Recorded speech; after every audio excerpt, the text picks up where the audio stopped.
بسم اللہ الرحمن الرحیم۔ بہرحال یہ مباحث ہیں اس آیت مبارکہ سے متعلق، اور میں نے آپ کے سامنے ساری بات رکھ دی۔ نہ میں کسی کا مبلغ ہوں، نہ یہ دینی مسئلہ ہے، یہ فلسفے کا مسئلہ ہے۔ اب فلسفے میں بہت سے مسائل ایسے پیدا ہو گئے، سائنس کے مسائل ہیں کہ جو کتاب و سنت یا کم سے کم حدیث کی بعض چیزوں سے ٹکراتے ہیں۔ اب اس میں آدمی غور کرے گا، سوچے گا۔ اسی طریقے سے یہ فلسفے کے مسائل ہیں جو ہمیشہ سے جن پر کام ہو رہا ہے، لیکن یہ دین جو ہے وہ شریعت اور طریقت کا نام ہے۔ حقیقت کو چھوڑ دو، حقیقت جو ہے بس ہے۔ تم سورج مکھی کے پھول بن جاؤ، تمہاری توجہ ہر وقت اپنی اس ذات جس نے تمہیں پیدا کیا ہے۔ حقیقت تو وہی ہے، لیکن سورج مکھی کے پھول بن جاؤ۔ لیکن اسے آپ غلط کہیں، مجھے کوئی اعتراض نہیں، لیکن یہ کہ ایک شخصیت کو میں ایسے سے واقف ہوں جو اہل حدیث بھی کٹر تھے اور صوفی بھی بڑے تھے۔ یہ جو ہمارے ہاں مشہور ہے غزنوی خاندان، مولانا عبداللہ غزنوی آئے تھے، اور وہ اپنے تصوف کی بعض آراء کی وجہ سے اور بعض اپنی اہل حدیثیت کی آراء کی وجہ سے افغانستان سے نکال دیے گئے تھے، غزنی سے نکال دیے گئے، تو امرتسر میں آ کر آباد ہوئے۔ ان کی اولاد ہے یہ غزنوی خاندان۔ ان میں مولانا داؤد غزنوی رحمۃ اللہ علیہ سے میرا بڑا قرب رہا ہے۔ ان کے پھر بیٹے تھے ابو بکر غزنوی، وہ معروف ہیں، کافی لوگ ان سے واقف ہوں گے۔ داؤد غزنوی رحمۃ اللہ علیہ یہ دو متضاد چیزوں کا مجموعہ تھے، تصوف بھی اور اہل حدیثیت بھی۔ عام طور پر اہل حدیث کی ساری توجہ ظاہر پر رہتی ہے، وہ باطن میں جھانکتے ہی نہیں، اندر نہیں جاتے، فلسفے سے کوئی تعلق ہی نہیں۔ لیکن فلسفہ اور تصوف یہ جڑے ہوئے آپس میں چولی دامن کے ساتھ۔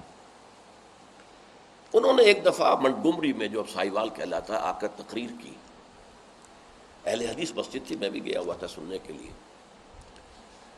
انہوں نے وہ اہل حدیث نوجوانوں سے کہہ رہے تھے کہ دیکھو تم اپنے مسلک پر قائم رہو، ہم غیر مقلد ہیں، ہم کسی کے مقلد نہیں ہیں، نہ ابو حنیفہ کے نہ مالک کے، لیکن کبھی بھی ان ائمہ کی توہین نہ کرنا۔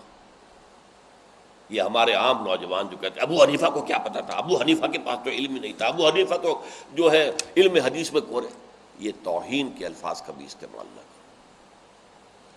اچھا، اس واعظ کے ساتھ انہوں نے مثال دی کہ دیکھیے شیخ محی الدین ابن عربی رحمۃ اللہ علیہ کے سب سے بڑے مخالف شیخ احمد سرہندی رحمۃ اللہ علیہ تھے، دونوں کے لیے رحمۃ اللہ علیہ کہا۔ میں حیران ہو گیا، یہ وہابی آدمی، کٹر وہابی اہل حدیث، اور یہ شیخ ابن عربی رحمۃ اللہ علیہ کہہ رہا۔ خیر میرے دل پر بھی اثر ہوا کہ بڑی وسعت ہے ان کے فکر و نظر میں۔ میری اہلیہ کے چچا تھے، ان کے ایک بیٹے، سب سے چھوٹے بیٹے یہاں مجمع میں موجود بھی ہیں، شیخ فضل الرحمان مرحوم۔ ان کے بہت گہرے تعلقات تھے یہ جو خاندان غزنوی خاندان سے۔ انہوں نے شام کو کھانے پر بلایا، مجھے بھی بلا لیا، میں ان کا داماد ہی تھا نا۔ تو وہاں میں نے کہا کہ حضرت آپ نے شیخ ابن عربی کے ساتھ رحمۃ اللہ علیہ کے الفاظ استعمال کیے، جبکہ ابن تیمیہ نے کوئی شرعی گالی چھوڑی نہیں ہے ان کے لیے، زندیق، ملحد، اور آپ اہل حدیث ہیں، یہ کیسے ہوا؟ میں ان کی عظمت کا قائل ہو گیا، ان کی آنکھوں میں آنسو آ گئے۔ کہنے لگے ڈاکٹر صاحب یہ دونوں ہمارے بزرگ ہیں، ہم خرد ہیں، آپس کے اختلافات وہ جانے، ہم چھوٹے ہیں، خرد ہیں، خرد رہنے ہی میں عافیت سمجھتے ہیں، ہمارے لیے دونوں محترم ہیں۔ اور مسجد میں انہوں نے ایک مثال بیان کی تھی کہ شیخ احمد سرہندی رحمۃ اللہ علیہ نے شیخ ابن عربی کے بارے میں اپنے مکتوبات میں لکھا ہے، ما ذل بردار خان ایشانم لیکن چکنم معاملہ صفات باری تعالی است،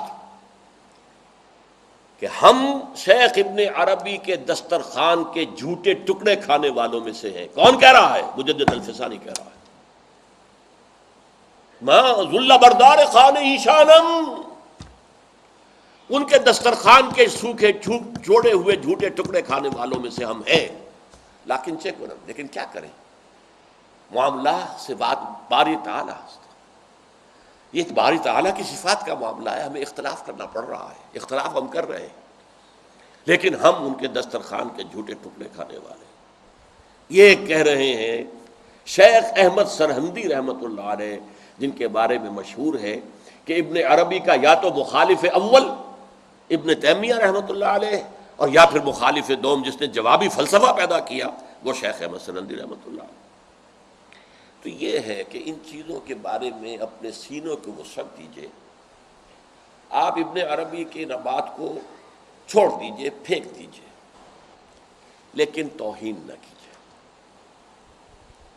اس کو خام خواہ کفر سے تعبیر نہ کیجیے۔ یہ چیزیں جو ہیں، اور پھر ہمارے سارے صوفیہ جو اس کے قائل ہیں، پھر ان سے بدزنی ہو گئی۔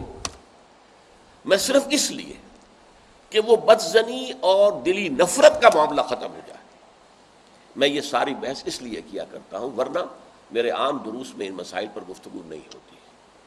بڑے گہرے مسائل ہیں اور ان کا سمجھنا عام لوگوں کے لیے ممکن بھی نہیں ہے، بلکہ عام آدمی کے، یہ جس کو کہتے ہیں نا ہوشدار کے رہ بردب تیغست قدم را، ہوشیار رہ جاؤ، یہ تم جو چل رہے ہو یہ تلوار کی دھار کی طرح کا راستہ ہے، کاٹ کے رکھ دے گا تمہیں۔ جیسے ہم کہتے ہیں پل صراط جو ہے وہ بال سے زیادہ باریک ہوگا اور تلوار کی دھار سے زیادہ تیز ہوگا، جس پر سے گزرنا ہے قیامت میں، یہ کہاوت ہے۔ اسی طرح یہ ہماؤس یا پینتھیزم اور وحدت الوجود شیخ ابن عربی کا، یہ اس قدر قریب ایک دوسرے سے ہے کہ اس میں ادھر سے ادھر بھٹک جانا یہ بہت آسان ہے، اس سے بچنا چاہیے۔ پینتھیزم میں یہ کائنات حقیقی ہے اور خود خدا ہے، وحدت الوجود میں ایسنس جو ہے وجود وہ تو ہے بسیط کس کائنات کا اور اللہ کا، لیکن جب ہم نے کوئی معین شکل اختیار کر لی، یہ ایٹمز ایک خاص شکل میں جمع ہو گئے تو ان کی صورت بن گئی ہے، وہی ایٹم کوئی خاص شکل میں جمع ہو گئے تو میری صورت بن گئی ہے، اب میں اس سے غیر ہوں، یہ مجھ سے غیر ہے، وہ علیحدہ وجود کے حال